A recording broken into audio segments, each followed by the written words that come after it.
Hello dear students, welcome to accounts in Telugu by professor Devika Bhatnagar. Planning గురించి ఒక introduction అయితే last క్లాస్లో వచ్చింది కదా.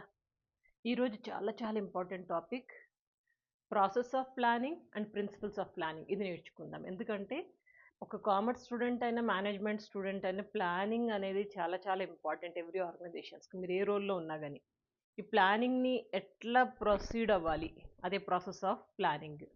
అండ్ ప్లానింగ్ని ఇంప్లిమెంట్ చేయడానికి కొన్ని ప్రిన్సిపల్స్ గుర్తుపెట్టుకోవాలి. అవేంటి? ఈ కాన్సెప్ట్ తెలియకుండా ఏ కామర్స్ మేనేజ్మెంట్ స్టూడెంట్ వాళ్ళ సబ్జెక్టులు క్లియర్ చేయలేరు. చాలా చాలా ఇంపార్టెంట్ ప్రాక్టికల్లీ మనకి.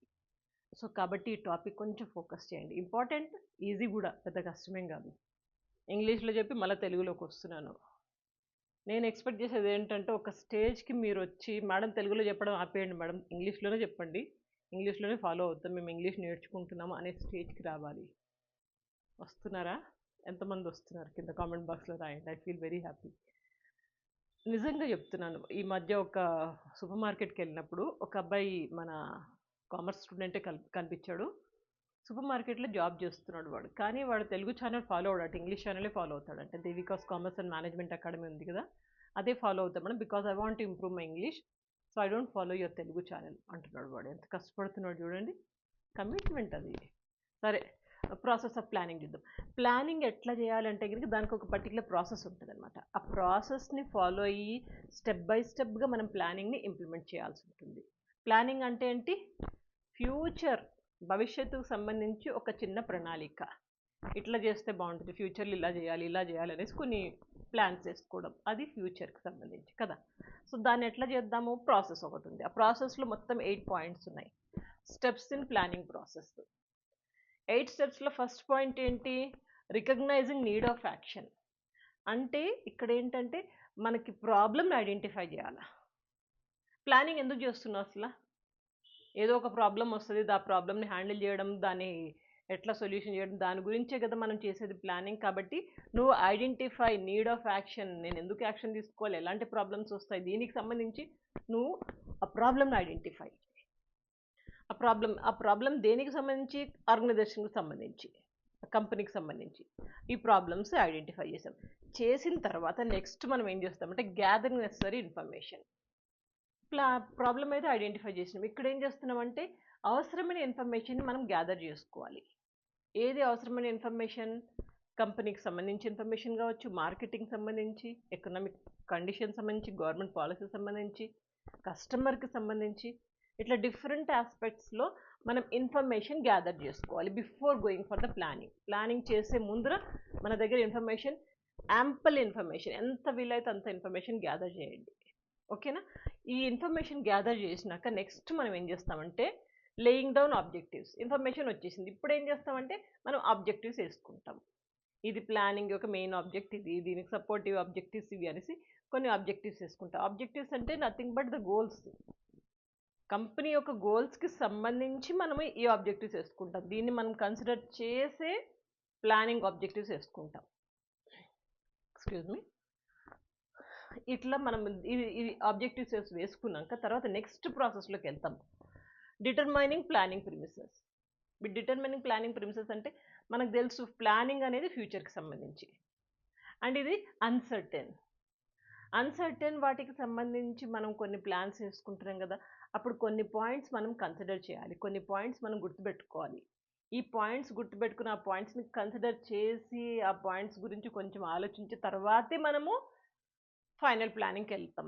ఏ పాయింట్స్ ఏం కన్సిడర్ చేయాలంటే కనుక ఇవి: డిమాండ్ ఆఫ్ ద ప్రోడక్ట్కి ఎంత డిమాండ్ ఉంది, ఎంత ఉంది, పెంచాలి కదా. మనకు ఒక అండర్స్టాండింగ్ వస్తే తర్వాత ఎలా పెంచాలి, ఎట్లా చేసుకోవాలని అది తర్వాత చూసుకుంటాం. సో కాబట్టి demand of the product, volume, ఎంత క్వాంటిటీ కావాలి, ఎన్ని క్వింటాలలో వేయాలి, ఎంత ప్రోడక్ట్ని మనము రెడీ చేసుకోవాలి, అది వాల్యూమ్. అండ్ కాస్ట్, దాని కాస్ట్ ఎంత ఉండాలి. కాస్ట్ని బట్టి ఎప్పుడైనా డిమాండ్ మారుతూ తగ్గుతూ పెరుగుతూ ఉంటుంది. కాస్ట్ సరిగ్గా ఉంచామనుకోండి ఆటోమేటిక్ కస్టమర్ అట్రాక్ట్ అవుతాడు. కాస్ట్తో పాటు మనం ఇంకొకటి గుర్తుపెట్టుకోవాలి, ఏంటది? క్వాలిటీ. కాస్ట్, క్వాలిటీ రెండు ఇచ్చినామంటే కస్టమర్ విల్ బి హ్యాపీ, సంతోషపడిపోయి చక్కగా వచ్చి ప్రోడక్ట్ కొనుక్కుంటాడు. సో కాబట్టి మనం కాస్ట్ను ఒకటి గుర్తుపెట్టుకోవాలి. And supply of raw material and labour. మనకి రా మెటీరియల్, లేబర్ ఈ రెండు సప్లై కరెక్ట్గా ఉందనుకోండి 50% ప్రాబ్లం సాల్వ్ అయినట్టే. మనం దీన్ని కన్సిడర్ చేయాలి. లేబర్ ఎక్కడ దొరుకుతున్నారు, కరెక్ట్ లేబర్ దొరుకుతున్నారా లేదా, మరి మెటీరియల్ కూడా దొరుకుతుందా లేదా, ఆ రెండు అవైలబిలిటీ అనేది మనకి చాలా అవసరము. సో దీన్ని కన్సిడర్ చేస్తూ కన్జ్యూమర్ ప్రిఫరెన్సెస్, ఇక్కడ కన్జ్యూమర్ ఇష్టాలు ఏంటి, అతను ఏమి ఇష్టపడుతున్నాడు, టెక్నాలజీ ప్రకారం అతని యొక్క టేస్ట్ మారుతూ ఉంటుంది కదా, అతని ప్రిఫరెన్సెస్ కూడా మనం ఇక్కడ స్టడీ చేయాలి. అలాగే గవర్నమెంట్ పాలసీస్ కూడా కొన్నిసార్లు మారుతూ ఉంటాయి. ట్యాక్స్ ఎక్కువ చేయడము, తగ్గించడము, ఇక అటో ఇటో ఏదో ఒకటి జరుగుతూ ఉంటాయి. కొన్ని ఆంక్షలు ఎక్కువ విధించడము, కొన్ని చోట్ల లిబరల్గా చూసి చూడనట్టు వదిలేయడం, అట్లా అవి కూడా మనం కన్సిడర్ చేస్తూ ఇవన్నీ కన్సిడర్ చేసి మనము ప్లానింగ్కి వెళ్ళే ముందు వీటిని ఒకసారి అబ్జర్వ్ చేసి ఒక అండర్స్టాండింగ్ అనేది రావాలి. వచ్చినాక నెక్స్ట్ ఏం చేస్తామంటే examining alternative course of action.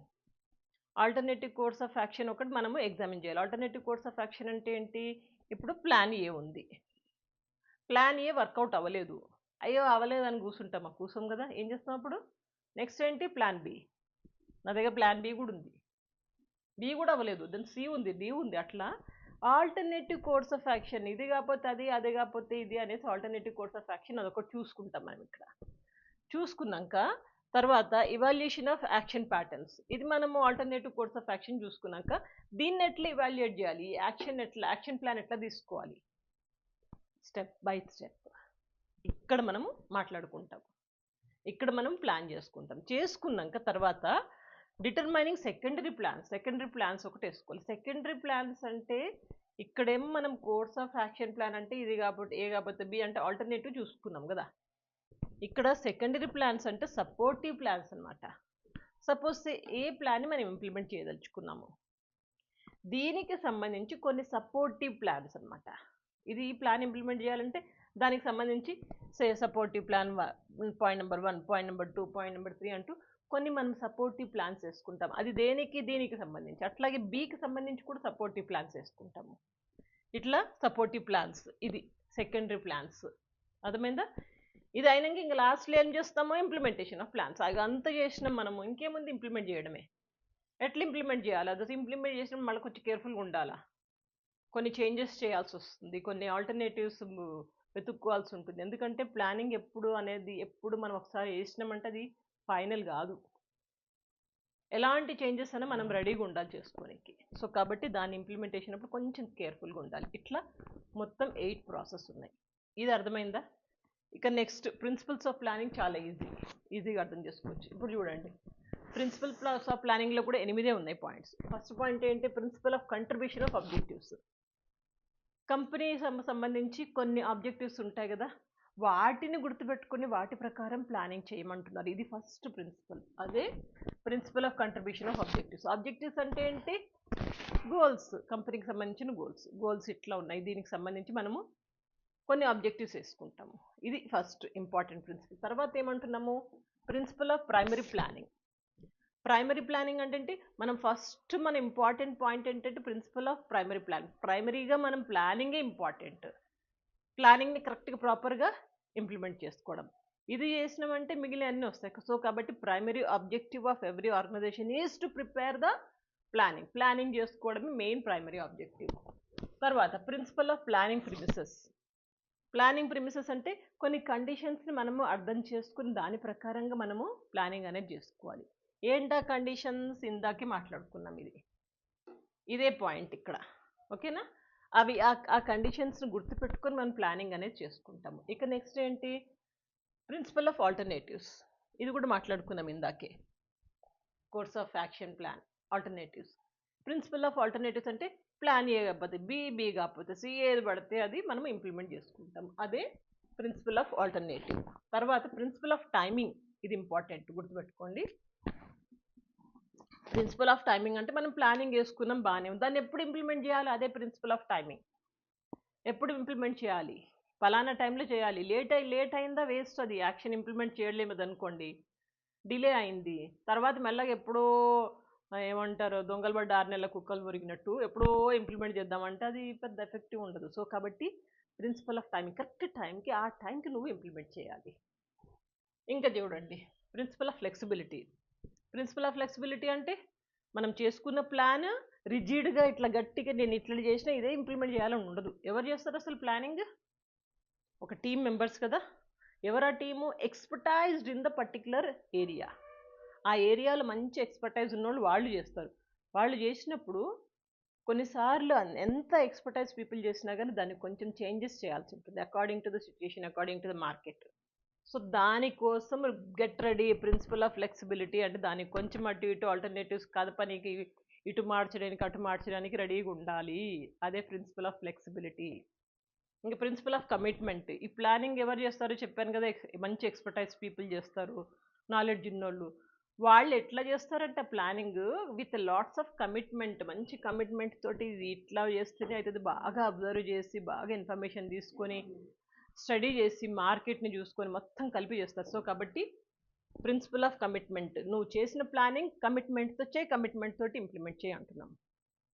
ఇక లాస్ట్ది ప్రిన్సిపల్ ఆఫ్ కాంపిటేటివ్ స్ట్రాటజీస్. నువ్వు చేస్తున్నావు ప్లానింగ్, కానీ కాంపిటేటివ్ స్ట్రాటజీతో ప్లాన్ చేయి.